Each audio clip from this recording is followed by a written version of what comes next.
नेहमी त्याच एकसारख्या पनीरच्या भाज्या खाऊन जर कंटाळा आला असेल तर ट्राय करा हे झणझणीत आणि एकदम डिलिशियस असं ठेचा पनीर मसाला। यासाठी पनीर घ्यायचं 100 ग्रॅम, तुकड्यामध्ये कापून घ्यायचं। तुम्ही पनीरला फ्राय सुद्धा करून घेऊ शकता।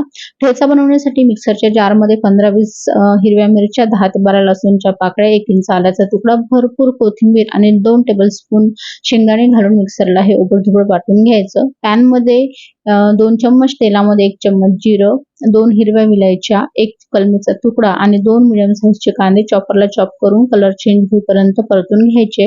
नंतर यामध्ये ठेचा घालायचा, तोही 2-3 मिनिटं छान परतून घ्यायचा। नंतर 1/4 टीस्पून हळद, अर्धा चम्मच धने जिरे पावडर, अर्धा चम्मच काश्मीरी मिरची पावडर घालायचं आणि काही सेकंदासाठी हे छान परतून घ्यायचं। असं छान परतलं की यामध्ये थोडं पाणी टाकायचं, जेणेकरून हे मसाले जे आहेत ते जळणार नाही। पाणी टाकल्यावर तेल सुटेपर्यंत परतून घ्यायचे। आता यामध्ये 2 टेबलस्पून एवढं फ्रेश वालं दही टाकायचं, मिक्स करून झाकण ठेवून तेल सुटेपर्यंत लो फ्लेमवर छान शिजून घ्यायचं। मसाल्यावर तेल सुटलं की यामध्ये 2 टेबलस्पून फ्रेश क्रीम किंवा दुधावरची साय टाकायची, झाकण ठेवून हेही तेल सुटेपर्यंत परतून घ्यायचं। नंतर चवीनुसार मीठ घालायचं, थोडंसं पाणी घालायचं, मिक्स करून घ्यायचं।